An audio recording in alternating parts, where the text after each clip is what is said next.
नमस्कार, welcome back. मैं doctor सरिता आज एक नए टॉपिक के साथ आपके सामने हूँ। आज का टॉपिक है दस्त। जैसे ही गर्मियों का सीजन आता है तो दस्त के मरीज अपने सामने आने लग जाते हैं।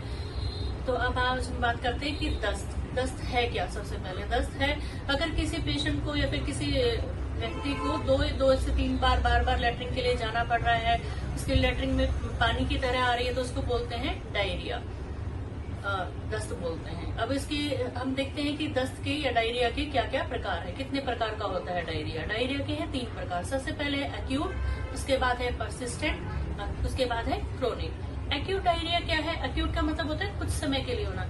अगर किसी पेशेंट को 2 हफ्ते से कम टाइम तक के लिए डायरिया है, पतले स्टूल जा रहा है, तो उसको बोलते हैं एक्यूट डायरिया। सेकंड है परसिस्टेंट डायरिया। अगर किसी पेशेंट को 2 से लेकर 4 हफ्ते तक, मतलब 1 महीने से कम समय के लिए उसको डायरिया हो रहा है, पतले लैट्रिन जा रहा है, 2 से 3 बार जा रहा है, उसकी जो कंसिस्टेंसी है वो पतली है, तो उसको बोलते हैं परसिस्टेंट डायरिया। थर्ड आता है क्रोनिक डायरिया। अगर किसी मरीज को 1 महीने से ज्यादा, मतलब 4 हफ्ते से ज्यादा टाइम हो गया पतले लैट्रिन जाते हुए, तो वो किसके अंदर आता है? Chronic diarrhoea. अब हम प्रकार हमने देख लिया। अब हम बात करते हैं कि डायरिया के कारण क्या क्या है, किस कारण की वजह से डायरिया होता है। तो डायरिया होने का सबसे बड़ा कारण है बैक्टीरियल और वायरल इन्फेक्शन।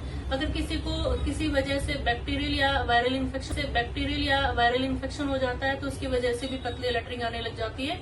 तो इसको ये भी एक बहुत मुख्य कारण है डायरिया होने का। सेकंड है फूड पॉइजनिंग। अगर हम बाहर का खाना खा लेते हैं या फिर कहीं किसी वजह से पानी शूट नहीं करता है, गंदा पानी हमारे अंदर चला जाता है, तो उसकी वजह से एमईबी के इन्फेक्शन हो जाते हैं और फूड पॉइजनिंग क्रिएट हो जाती है। तो फूड पॉइजनिंग के अंडर भी डायरिया हो जाता है। थर्ड आता है पैरासाइटिक।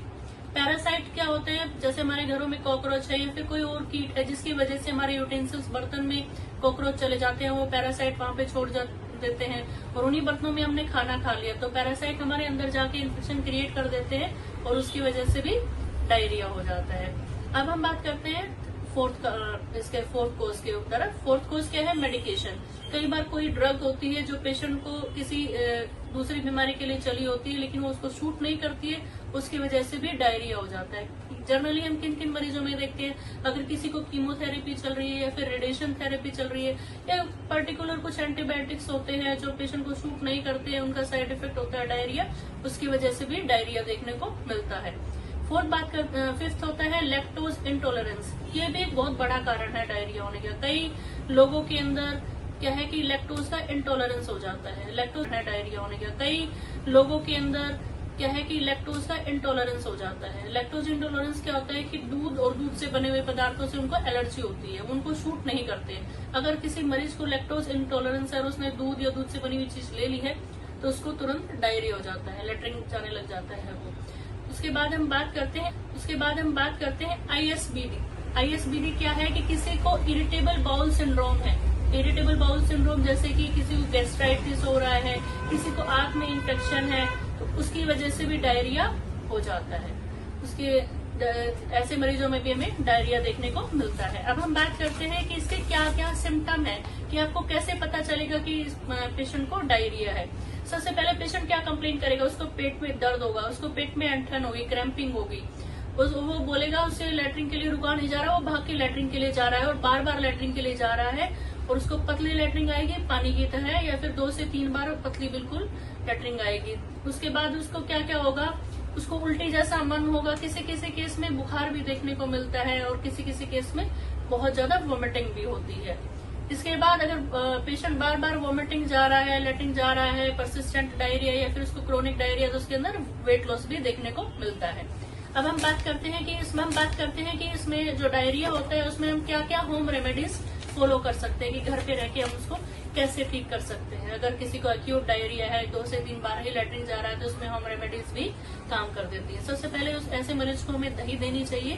दही एक नेचुरल दही एक नेचुरल प्रीबायोटिक है, वो डायरिया को कुछ हद तक लिमिट करने की हेल्प करता है और उससे डायरिया नेचुरली कंट्रोल किया जाता है, तो उससे दही देना चाहिए। सेकंड, उसको जिंजर प्लस हनी, मतलब अदरक और हनी उसको देने से दस्त में फायदा मिलेगा। थर्ड, उसको आप ग्रीन टी भी दे सकते हैं। ग्रीन टी भी दस्तों के लिए काफी फायदेमंद देखा जाता है। उसको आप नींबू पानी दे सकते हैं, क्योंकि जैसे जैसे वाटर स्टूल जा रहा है तो पानी की कमी हो जाती है, उसको वॉमिटिंग जैसा फील होता है, तो नींबू पानी भी देना फायदेमंद है।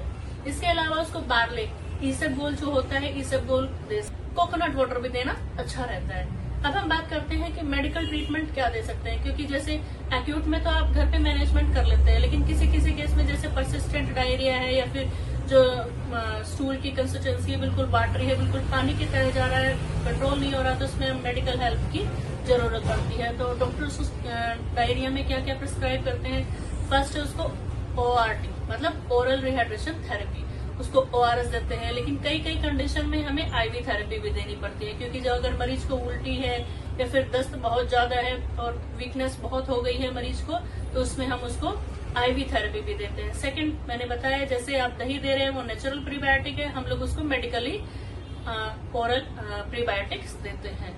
थर्ड उसको अगर किसी को हम देखते हैं कि एमीबिक इन्फेक्शन है तो उसमें एंटी एमीबिक्स दिए जाते हैं, अगर किसी को बैक्टीरियल इन्फेक्शन है तो उसमें एंटीबायोटिक्स देते हैं।